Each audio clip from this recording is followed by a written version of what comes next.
ሰላም ጤና ይስጥልን ተመልካቾቻችን ከአንከር ሚዲያ ዝግጅት ክፍል ያክብሮ ሰላምታችንን እናቀርባለን። በአማራ ክልል የሚካሄደውን የሉና ተጋድሎ የምናቀርብበት የዘውትር ከፋኖ መንደር የተሰኘውን መድረክ ነው ይዘን የመጣ ነው። እንድትከታተሉ እንጋብዛለን። በአራቱም የአማራ ቀጠናዎች የሉና ተጋድሎ ተጠናክሮ ቀጥሏል። በተለያዩ አካባቢዎች የአማራ ህዝብ ክተት አውጇል። አርሶ አደሮችን ጨምሮ የተለያዩ የህብረተሰብ ክፍሎች መሳሪያቸውን አንስተው ከፋኖች ጎን እየተሰለፉ ነው። ዛሬ በተለያዩ አካባቢዎች ያሉትን የፋኖ ተጋድሎችን ተመለከቱ መረጃዎችን እናደርሳቸዋለን። የዘውትር ተሳታፊያችን መስመር ላይ ይገኛል። በጣም ነው ማመሰግነው። እንግዲህ እንደምንሰማው ከሆነ በተለያዩ አካባቢዎች ህዝቡ ያለውን መሳሪያ ይዞ እየወጣ ነው። ለሉና ተጋድሎ የመጨረሻው ሰልፍ ላይ እንደሚገኝ ነው በቪዲዮ ጭምር ተደግፈው የሚወጡ መረጃዎችን እያየን ያለ ነው። እስቲ ያለፉትን ቀናት በአማራ ክልል የሉና ተጋድሎ ዙሪያ ያሉትን መረጃዎች ብታካፍለን። በአማራ አራቱም ቀጠናዎች አካባቢ አሁንም የውጊያ ቀጠናዎች ሰፍተው በሰፊው ውጊያ እየተደረገ እንደሚገኝ መረጃዎች ዛሬ ደርሰውናል። በበርካታ አካባቢዎች የአገዛዙ ጦር በበርካታ ክፍለ ጦሮች እና ኮሮች ታጅቦ በመድፍ በዙ 23 እና ቻይና ሰራሽ ሞርተሮችን በመጠቀም በርካታ የፋኖ ይዞታዎችን ለመንጠቅ እንቅስቃሴ አድርጎ ነበረ። ነገር ግን የፋኖ ኃይሎች በመልሶ ማጥቃት በአንዳንድ ቦታም ቀድመው ቦታ በመያዝ የመጣውን ኃይል በጣም በከፍተኛ ደረጃ እየመቱት ይገኛሉ። በተለይ በትናንትናው ዕለት በምዕራብ ጎንደር የአማራ ፋኖ ብሔራዊ ኃይል ሰሜን አማራ ቀጠና ደጃዝማች አራተኛ ኮር በመተማ ወረዳ ሽመለ ጋራ ቀበሌ ከቀኑ 9 ሰዓት ጀምሮ ሆርጃሙስ ተብላ በምትጠቀሰው ቀበሌና ክሬቸርና ደሎሎ ቁጥር 1 መውጫ አዲስ ዓለም አካባቢ በሶስት አቅጣጫ የመጣውን የአገዛዙን ጦር ጠንካራ ጥቃት በመፈጸም ከፍተኛ ሰብአዊና ቁሳዊ ክሳራ እንዳደረሱበት ለማወቅ ተችሏል። ከ6 ክፍለ ጦር የተወጣጣ የበላይ እዝ አራተኛ ኮር ሰራዊት በወሰደው የተሳካ ማጥቃት ከ100 በላይ የአገዛዙ ጨራሽ የተባለ የኮማንዶ ኃይል መደምሰሱንና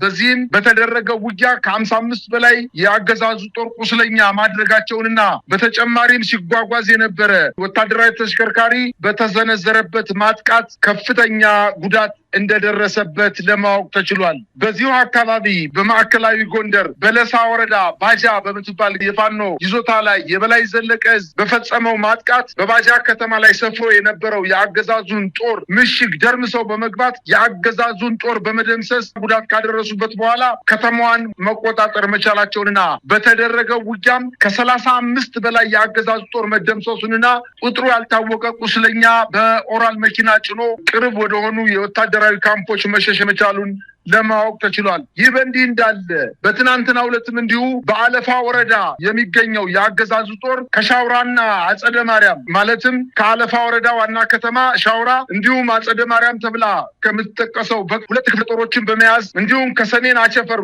ወረዳ ሊበን ከተማለች ወረዳ ከተማ ሌላ አንድ ክፍለ ጦር በማንቀሳቀስና ከቋራ ወረዳ ገለጎ ዋና ከተማ በመነሳት ከፋኖ ኃይሎች ጋር ይዞታን ለመንጠቅ ከፍተኛ እንቅስቃሴ ያደረገው የአገዛዙ ጦር በአድዋ ክፍለ ጦር በመልሶ ማጥቃት ከፍተኛ ጉዳት ደርሶበት ወደ ኋላ ማፈግፈግ መቻሉን ለማወቅ ተችሏል። ይህ በእንዲህ እንዳለ የአገዛዙ ጦር በምዕራብ ጎጃም ከባህር ዳር በቅርብ ርቀት የሚገኙ አፈሳና ናዳ ከሚባሉ ከተሞችን ለመቆጣጠር ከዲኮል አባይ ማለትም ከወተት አባይ ከተማና ከገርጨጭ ከተማ ወታደራዊ ምሽግ በመነሳት አፈሳንና ናዳን ለመቆጣጠር ያደረገው ጥረት የ102ኛ የአማራ ፋኖ ብሔራዊ ኃይል ምዕራብ አማራ ቀጠና የቴዎድሮስ እዝ የ102ኛ ኮር 22ኛ ክፍለ ጦር 1ኛ ሻለቃ እንዲሁም በዚሁ እዝ የ105ኛ ኮር 55ኛ ክፍለ ጦር የተውጣጣ አንድ ሻለቃ በጋራ በፈጸሙት የመልሶ ማጥቃት ወፈ ሰማይ የሆነ ሰራዊት ወደ ከተማዋ ለመግባት ጥረት ቢያደርግም እነዚህ ሁለት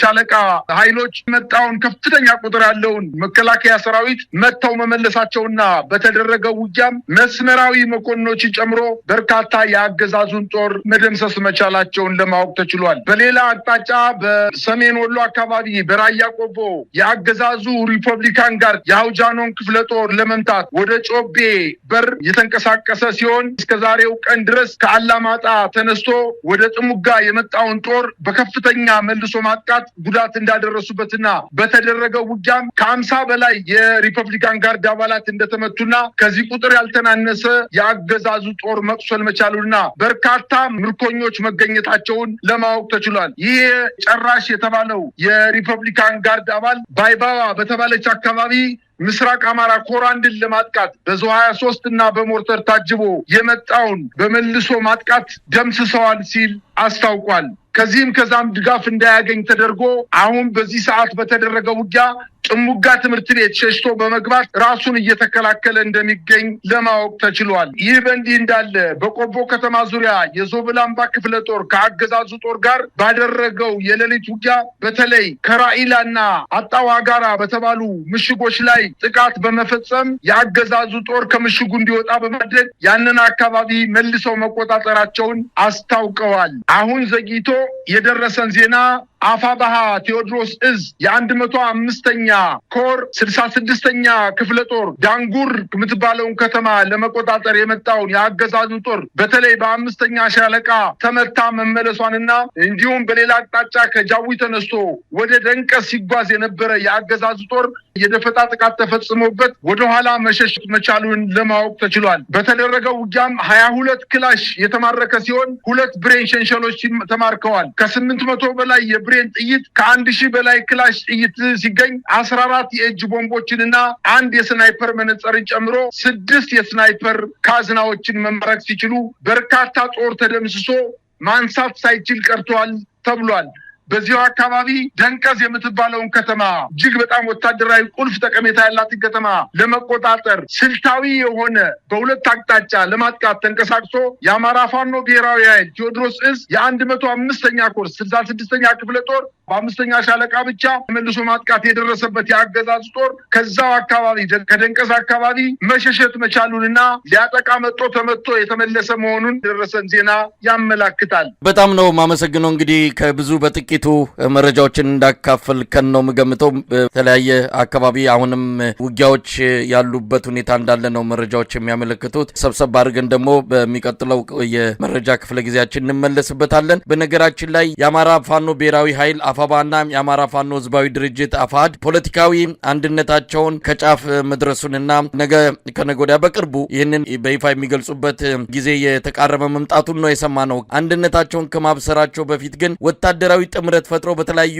አውደ ውጊያዎች የጋራ ማጥቃት በማካሄድ ላይ መሆናቸውን ነው የምንሰማው። በጎንደርም በተለይ በሸዋ አካባቢ የአፋባና የአፋድ ኃይሎች በጋራ ሆነው በአገዛዙ ጥምር ሰራዊት ላይ ድሎችን እየተቀዳጁ እንዳለ ነው የሰማነው። ምናልባት የሁለቱ ቀድሞ የተጀመረው ወታደራዊ ጥምረት ወደ አንድነት የሚወስደውን ጉዞ ያጠናክረዋል የሚል ግምት ነው በብዙዎች ዘንድ የተወሰደው። እዚህ ላይ ምን ማለት ይቻላል? መሳይ በአጠቃላይ እኮ የአማራ ፋኖ ህዝባዊ ድርጅትና የአማራ ፋኖ ብሔራዊ ኃይል ሁለቱ አደረጃጀቶች በሰራዊት ደረጃም በአብላጫውም ደግሞ በአመራር ደረጃም ተጣልተውም ተጋጭተውም እኮ አያውቁም። አንዳንድ በግለሰብ ደረጃ ነገርን ከዚህና ከዛ እንዲሆን በማድረግ ከመንግስት ተልዕኮ ተሰጥቷቸው የገቡ ኃይሎች ተቀራርበው ተቀምጠው ውይይት እንዳያደርጉ ስለነበር ነው እንጂ ሁለቱ ኃይሎች እኮ 2 ዓመቱ ናቸዋል እኮ በተለያየ አቅጣጫ ከፍተኛ የሆነ ትብብር ሲያደርጉ ነው የነበሩት። በተለይ በጎንደርና በሸዋ አካባቢ እንዲሁም በወሎ አካባቢ ከፍተኛ የሆነ የጋራ ትንቅንቅ አድርገው የጋራ ድሎችንም ተጎናጽፈዋል። በተለይ የዛሬ 2 እና 3 ወር አካባቢ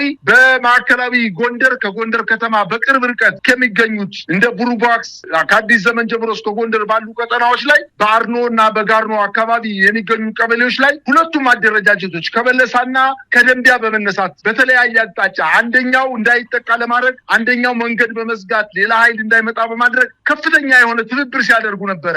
ይሄ ትብብር በጋራ እንዳይቀጥል ለማድረግ አንዳንድ የውስጥ አመራሮች ዛሬ ተጣርተው ወንፊቱ አስቸልኳቸው ወጠው ከመንግስት እጃቸውን የሰጡ ኃይሎች ከፍተኛ የሆነ ሴራ ሲጎነጉኑባቸው ስለነበር ነው እንጂ በመካከላቸው በሰራዊቱ ዘንድ መዋደድና ከፍተኛ የሆነ የጋራ ትብብር ሲደረግ እንደነበር ነው የሚታወቀው። በአጠቃላይ ግን ሁለቱ ኃይሎች አሁን በጋራ ውይይት ጀምረዋል። ወደ ፍጻሜው እየደረሱ ነው። ውጤቱም በዛው ልክ ምናልባትም ለመንግስት የማምሻ ዕድሜ ላይሰጡት እንደሚችሉ ነው አጠቃላይ ህብረት ውይይታቸው እያደረጉ ያሉት። ሁለቱ ኃይሎች በጋራ ቢጣመሩ ከመንግስት ኃይል ብቻ አይደለም አጠቃላይ በምስራቅ አፍሪካ በወታደራዊ ተጽዕኖ ፈጣሪነታቸው ሊስተካከላቸው የሚችል ኃይል ሊኖር አይችልም። እጅግ በጣም ከፍተኛ ቁጥር አካባቢ ወደኛው አካባቢ እንዳይሄድ የተደረገው ጎንደር፣ ጎጃም፣ ሸዋ፣ ወሎ እያሉ በመካከል ላይ ክፍተት ሲፈጥሩ የነበሩ ኃይሎች አሁን ዛሬ ወጥተዋል። እንግዲህ ውይይት እያደረጉ ነው። ውይይታቸውን በጣም የሰመረ ወደ መጨረሻው ጫፍ የደረሰ እንደሆነ ነው መረጃዎች እያመላከቱ የሚገኙት። መሳይ በአማራ ህዝብ ትግል የተጀመረውን እንዲህ አይነቱን ወሳኝ የሆነ የሉና ተጋድሎ ግለሰቦች እንደፈለጉት ማድረግ እንደማይችሉ ባለፉት 2 ዓመታትና ከዛም በላይ በወሰደው የትግል ጊዜ ብዙ ምስክሮችን አይተናል። የገቡ የወጡ ትግሉን በኪሳቸው ይዘው የዞሩ የሚመስላቸው እነሱ ከሌሉ ትግሉ ያበቃ የሚመስላቸው ወጥተው ምንም ያመጡት ነገር የለም። ትግሉ ግን ቀጥሏል። ምክንያቱም ትግሉ የህዝብ ነውና።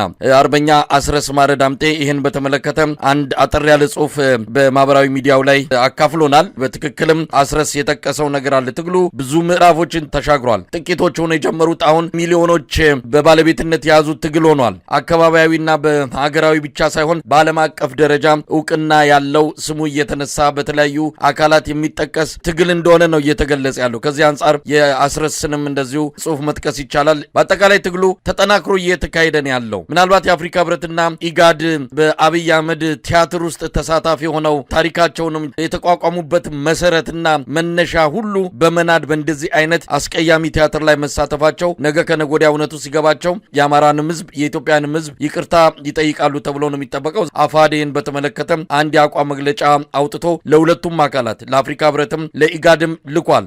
ይሄ ትግል የህዝብ ትግል ነው። አንድ ግለሰብ መጣቀረ እንኳን አይደለም በዚህ ደረጃ ምንም ሚና የሌለው ይቅርና ወሳኝ ቁልፍ ድርሻ ያላቸው ትግሉ ላይ የገነነ ስም ያላቸው ግለሰቦች እንኳን ከትግሉ ቢለዩ የአማራ ህዝብ የጀመረውን ትግል ከዳር ማድረሱ የማይቀር ነው። ይህንን ነው እንግዲህ ሁሉም ሰው መረዳት መገንዘብ የሚገባው ማለት ይቻላል። መሳይ ውሸትንና ማጭበርበርን ዋነኛ የእድሜ ማራዘሚያ አድርጎ የያዘው አገዛዝ እሱ ባያፍር ሁል ጊዜ በዚህ ስርዓት የኢትዮጵያ ህዝቦች በሙሉ ያፍራሉ። የኢትዮጵያን ህዝብ የማይመጥን ስርዓት በአጋጣሚ ወንበር ላይ ተቀምጦ ኢትዮጵያን ከመቼውም ስርዓትና አገዛዝ በላይ ያዋረደ ስርዓት እንደሆነ ሁላችንም የምናውቀው ነገር ነው። የተናቀ ስርዓት በመሆኑ እንጂ እውነት ለመናገር የተቃቀፉት እኮ 2 ሰዎችና 2 ግለሰቦች ብቻ ናቸው። እነዚህ የተቃቀፉ ሰዎች ደግሞ የስጋ ዘመዳማች ስለሆኑ ካልሆነና ተነፋፍቀው ካልሆነ በስተቀር በትግሉ ላይ የሚያመጡት ውጤት የለም። 2ቱ የስጋ ዝምድና እንዳላቸውና ከዚህ በፊትም አንደኛው በግራ አንደኛው በቀኝ ሆኖ የአማራን ህዝብ ተደራጅቶ እንዳይታገል ለማድረግ 2ቱም በተለያየ ጎን በተለያየ የትግል ስልት ገብተው የአማራን ህዝብ ሲያስጨፈጭፉ የከረሙ የነሱ መተቃቀፍ የናፍቆት መተቃቀፍ ብቻ ካልሆነ በስተቀር በአማራ ህዝብ ትግል በፍጹም ለውጥ ሊያመጣ አይችልም። በነገራችን ላይ ትግሉ አሁን ከደረሰበት ደረጃ ካየነው በግለሰቦችና በቡድኖች ሊጠመዘዝ የሚችል ደረጃ ላይ አይደለም ያለው። ፋኖ ከመንደር ወጥቶ አሁን ቀጠናዊ ተጽዕኖ ፈጥሯል ነው ያለው አስረስ ማረ። ቀጠናዊ ተጽዕኖ መፍጠር የሚችል ኃይል ደረጃ ላይ ደርሷል። አጠቃላይ የፋኖ ኃይሎች ከእንግዲህ በኋላ ተገፍተው የማይወድቁ እጅግ በጣም ተራራ ትልቅ ቋጥኝ ሳይሆን ተራራ ደረጃ ላይ የደረሱና የመንግስት ኃይል ደግሞ በየቀኑ እየከሰመ እየደከመ የመዋጋት ሞራሉ እየቀዘቀዘ እየጠፋ እየተተካም ቢሆን የመዋጋት ልምድ የሌለው ሰራዊት በአማራ ክልል ዶ የድሃ ልጅ እያለቀበት ያለ ትግል መሆኑን ነው የምናውቀው። ይሄኔ ነው ሄደን የፋኖ ኃይሎችን ባሉበት ደረጃ እንመታለን ብሎ እየተንቀሳቀሰ ባሉበት ቦታ ላይ የፋኖ ኃይሎች በሌላ አቅጣጫ ከዞን ከተማ አቅራቢያ የሚገኙ ወረዳዎች ላይ እየገቡ ከፍተኛ የሆነ ድል እየተጎናጸፉ እንደሚገኙና አንዳንዴም የመጣውን የመከላከያ ሰራዊት በመልሶ ማጥቃት ከ100 በላይ ያላነሰ አሁን ከአርማጭሆ እስከታች እስከ መተማ ድረስ ባለው ውጊያ የፋኖ ኃይሎች ጠንካራ ይዞታ እንደሆነ ይታወቃል። ይህን ይዞታ ለመምታት ያንን አካባቢ ሙሉ በሙሉ ለመቆጣጠር ከፍተኛ የሆነ ቁጥር ያለው ሰራዊት ይዞ በከፍተኛ ወታደራዊ ትጥቅና ስንቅ ተደራጅቶ ብረት ለበስ ተሽከርካሪዎችን ይዞ ያንን አካባቢ ለማጥቃት ሙከራ ያደረገው ኃይል መንግስት እጅግ በጣም የሚተማመንበት የሪፐብሊካን ጋርድና ጨራሽ የተባለ ወታደር ነበረ። ነገር ግን 5 ሰዓትና 6 ሰዓት በተደረገው ውጊያ ብትንትኑን ያወጡት። ይሄ ሁለተኛው ድላቸው ነው። ሶስተኛ ይሄ ሁሉ ወፈ ሰማይ ሰራዊት አጠቃላይ የኢትዮጵያ ሰራዊት ሙሉ አማራ ክልል ተሰማርቶ በህዝብና በነዋሪው ዘንድ ከፍተኛ በደል እየፈጸመ እንኳን የፋኖ ኃይሎች ይሄን እየተከላከሉ ህዝባቸውን ነፃ ከማውጣታቸውን በተጨማሪ ወታደራዊ ማሰልጠኛ ተቋማትን አዋቅረው እንዲያውም ለመጀመሪያ ጊዜ የኮማንዶ ኃይሎችን የመሐንዲስ ባለሙያተኞችን የስለላና የደህንነት ባለሙያዎችን ማስመረቅ መቻላቸውን ነው መረጃዎች የሚያመላክቱት። እዛው አፍንጫቸው አጠገብ ላይ የፋኖ ኃይሎች በያዟቸው ወረዳዎች ላይ ማሰልጠኛዎችን አደራጅተው በሺዎች የሚቆጠሩ የኮማንዶ ወታደሮችን በማስመረቅ ቀጥታ ወደ ውጊያው እንዲገባ በማድረግ ትልልቅ ድሎችን እያስመዘገቡ ነው የሚገኙት። የሁለቱ ኃይሎች መጣመር ከፍተኛ የሆነ ረብሻ ፈጥሮበታል። አንድ ግለሰብ መጥቶ የአፍሪካ ህብረት ደረጃውን ባልጠበቀ ሁኔታ ሁለት ወንድማማቾች ወይም ቤተሰቦች ተቃቅፈው ናፍቆታቸውን በሚወጡ ሰዓት ታዛቢ ሆኖ መገኘቱ እጅግ በጣም ያሳዝባል። እንዲያውም ለመጀመሪያ ጊዜ ነው የሚባለው። ይሄ ነገር ለመጀመሪያ ጊዜ እጁን የሰጠ ወታደር ወይንም እጁን የሰጠ አንድ ግለሰብ ተደራዳሪ ሆኖ ከመንግስት ጋር ሲቀርብ ይሄ በኢትዮጵያ ብቻ ሳይሆን በዓለም አቀፍ ደረጃም ተሰምቶም ታይቶም አይታወቅም። ከኋላው የተከተሉት ኃይሎች የሌሉት ከዚህ በፊትም ለበርካታ ጊዜ ከፋኖ ኃይሎች ተደብቆ አንዴ ሰሜን ወሎ፣ አንዴ ደቡብ ወሎ፣ አንዴ ደቡብ ጎንደር፣ አንዴ ሰሜን ሸዋ አካባቢ ሲንከራተት የነበረ ግለሰብ ዛሬ እጁን ሰጠ ተብሎ መንግስት ልክ እንደ ትልቅ ድል የኢትዮጵያን ሕዝብ ሊያታልል ሲሞክር ድል የጠማው ስርዓት እንደሆነ ነው መረጃዎችን እያየን ያለ ነው። በአጠቃላይ ግን ይሄ ነገር ነፋስ መጥቶ እንደሚበትነው ዳመና የአንድ ሳምንት ወሬ ከመሆን የሚዘል አይደለም ማለት ነው የምችለው። መሳይ እንግዲህ አስረስ ማረ ዳምጤ የአማራ ፋኖ ብሔራዊ ኃይል ሴንትራል ኮማንድ አባል የጻፈውን እንደው ለተመልካቾችም ብናካፍል ጥሩ ነው ብዬ ስላመንኩኝ ነው። የገጠምነው ጠላት የተሸነፈ ነው። ፖለቲካው የተምታታበት ከራሱ አልፎ ውሸትና ማጭበርበርን ለዓለም አቀፍ ተቋማት ጭምር ያስተማረ የሚያደርገው መላቅጦ የጠፋበት በህዝብ የተናቀ በዓለም ፊት ሞገስ ያጣ አገዛዝ ነው። ይህ ውጤት እንዲመጣ ላለፉት ድፍን 4 ዓመታትና ከዚያ በላይ በጠራ መስመር በጽናትና በድፍረት በመታገላችንና በማታገላችን ኩራት ይሰማናል። ከብዙ መስዋዕትነት በኋላ ይህንን ትግል ከግለሰቦች ተጽዕኖ አውጥተን የትውልድ አድርገነዋል። የአማራ ህልውና ትግል ማንም በኪሱ ይዞት የሚዞረው አጀንዳ አይደለም። የሆነ ቡድን ወይም ግለሰብ ሲፈልግ የሚያነሳው ሳይፈልግ የሚጥለው እንዳይሆን አድርገነዋል። የፋኖን እንቅስቃሴ ከመንደር አውጥተን የቀጠናው ተጽዕኖ ፈጣሪ ኃይል ማድረግ ችለናል። የአማራን ፖለቲካም ዓለም በአንክሮ እንዲያየው ማድረግ ተችሏል። የቀጠናውን ኃይሎች የማስተባበር ኃላፊነትን መሸከም የሚችል የአመራር ቋት በመፍጠር ላይ ነው። ድንጋይ ነክሰን ከነጣቂዎችና ከሰንጣቂዎች የጠበቅነውን ትግል ለባላደራው ትውልድ እናስረክበዋለን። መሪያቸው በጠላት ጫና በተሰደዱና መንግስታዊ መዋቅር በፈረሰ ጊዜም ጭምር ሀገር ያቆዩ የኢትዮጵያን ህብራዊ ማንነት ከቅኝ ገዢዎች የጠበቁ የአርበኞች ልጆች ነን ብሏል አርበኛ አስረስ ማረ ዳምጤ። ትልቅ መልእክት ነው በእውነቱ። በነገራችን ላይ የአማራ ህዝብ ቀደም ሲል በመግቢያ ላይ እንደገለጽኩትም አሁን ሆ ብሎ እየተነሳ ነው፣ እየተመመ ነው። ትልልቅ ኃይሎች እየተፈጠሩ ነው ያሉት። ፋኖች አሁን ጫካ ብቻ አይደለም የሚገኙት፣ በየከተማውም ህዝቡ ራሱን እያደራጀ ነው። ለማይቀረው የነጻነት የህልውና ተጋድሎ ከያሉበት የፋኖችን ጥሪ ሰምተው የአማራ ተወላጆች እየወጡ ነው። ቪዲዮዎች የሚያሳዩት ይህን ነው። በየቦታው ስልጠና እየተሰጠ ነው። ከምን ጊዜውም በላይ ፋኖ በጎንም ወደ ላይም ስፋቱን ቁመቱን እየጨመረ የመጣም ትልቅ የገዘፈ ኃይል እየሆነ መጥቷል። ስለዚህ የነ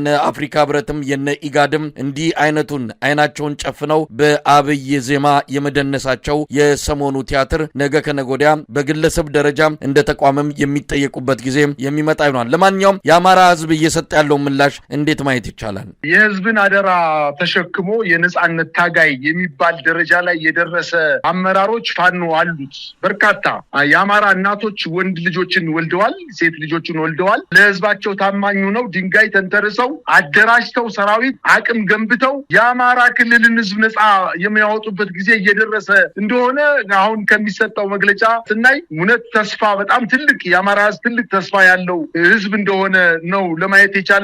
እነዚህ ሰዎች ደልቷቸው አይደለም ድንጋይ ተንተርሰው ምናልባትም ያልበሰለ ነገር በልተው ገላቸውን ሳይታጠቡ ልብሳቸውን ሳይቀይሩ ከ20 እና ከ15 ኪሎ በላይ ትጥቅና ስንቅ ተሸክመው ለረጅም ጊዜ እየተጓዙ ከጠላት ድሮንና አረር ለማምለጥ በጫካ ውስጥ እየኖሩ አስፈላጊ ሲሆንም ደግሞ ወደ ከተሞች ገብተው ዘልቀው የህዝብን ብሶትና በደል ለመበቀል ከፍተኛ የሆነ ዘመቻ እያደረጉ ከጎናቸው በጣም የሚወዷቸው በአይን ቅጽበት ጓደኞቻቸው መስዋዕት እየሆኑ ለአማራ ህዝብ እነዚህ ናቸው ታጋይ የሚባሉት። የአማራ ክልል ትግል ልክ እንደ ኮለል እንዳለ የምንጭ ውሃ እየጠራ እየመጣ ቢሆንም አገዛዙ ከላካቸው ተላላኪ ባንዳዎች ውጪ አሁንም ትግሉ ሰኞ ተጀምሮ ማክሰኞ ያልቃል ብለው የራሳቸውን ፍላጎት ለማስፈጸም አብረው ተደባልቀው ትግሉን መስመሩ አቅጣጫውን እንዲስት ለማድረግ እንቅስቃሴ የሚያደርጉ አይጠፉ። እነዚህ ሰዎች አሁንም የፋኖ ኃይሎች በተለያየ ቦታ ግምገማ እያደረጉ ነው። ከህዝባቸው ጋር ውይይት እያደረጉ ነው። በህዝብ አስተዳደር ላይ ቀጥተኛ ጣልቃ ሳይገቡ ህዝብን ነጻ ባወጡት አካባቢ እየሰበሰቡ ህዝቡን አደራጅተው ምርጫ በማድረግ የራሳቸውን እዛ አካባቢ የሚኖረውን ህዝብ አመራር በመምረጥ በርካታ ቀበሌዎች እፎይ ብለው ማድረግ ጀምረዋል። ይሄ ነው እኮ ታጋይ ማለት። ህዝብን ከራስ በላይ አድርጎ ከህዝብ በታች ሆኖ የህዝብን ፍላጎት ማሟላት፣ ህይወትን መስጠት፣ ጠማት መራዝ ማለት ታጋይ ማለት ይሄ ነው። ስለዚህ በትግል ማዕከል ብዙ ውጣ ውረዶች አሉ። እነዚህን ውጣ ውረዶች ተሸክመው የገባቸው የነፃ አውጪ ታጋዮች ከፍተኛ ዋጋ እየከፈሉ አሁንም በሰፊው እየቀጠሉበት እንደሆነ ነው መረጃዎች የሚያመላክቱት። እውነት ለመናገር አሁን በበርካታ አካባቢዎች ላይ አሁንም ውጊያዎች በአዲስ መልክ ተቀስቅሰው የፋኖ ኃይሎች ከመልሶ ማጥቃት ወደ ሙሉ ማጥቃት ከመከላከል ወደ ሙሉ ማጥቃት ተሸጋግረው በበርካታ አካባቢዎች ላይ በ20 እና በ30 በመቶዎች የሚቆጠሩ የመከላከያ ሰራዊት አባላትን መግደል፣ መማረክ እና ስቦ ማስከዳት ስልትን እየተጠቀሙ የመከላከያ ሰራዊቱን ልክ ቅንቅን እንደበላው አገዳ ባዶ እያደረጉት እንደሆነ ነው መረጃዎች የሚያመላክቱት። መንግስት ደግሞ እጅግ በጣም ተጨንቋል። አሁን የአፍሪካ ህብረትንም ይሁን የኢጋድ ወይም የምስራቅ አፍሪካ በይነ መንግስታት የትብብር ድርጅትን ይሁን ሌሎችንም የአውሮፓንም የአሜሪካንም አጠቃላይ የምዕራብ መንግስታትን አምጥቶ ያደራድር እሱ አይደለም። የአማራ ህዝብ ጥያቄ እሱ አይደለም። ትግሉ ወደፊት ይቀጥላል፣ ድልም ይገኛል በአጭር ጊዜ ውስጥ ማለት ነው የምችለው። መሳይ በጣም ነው የማመሰግነው።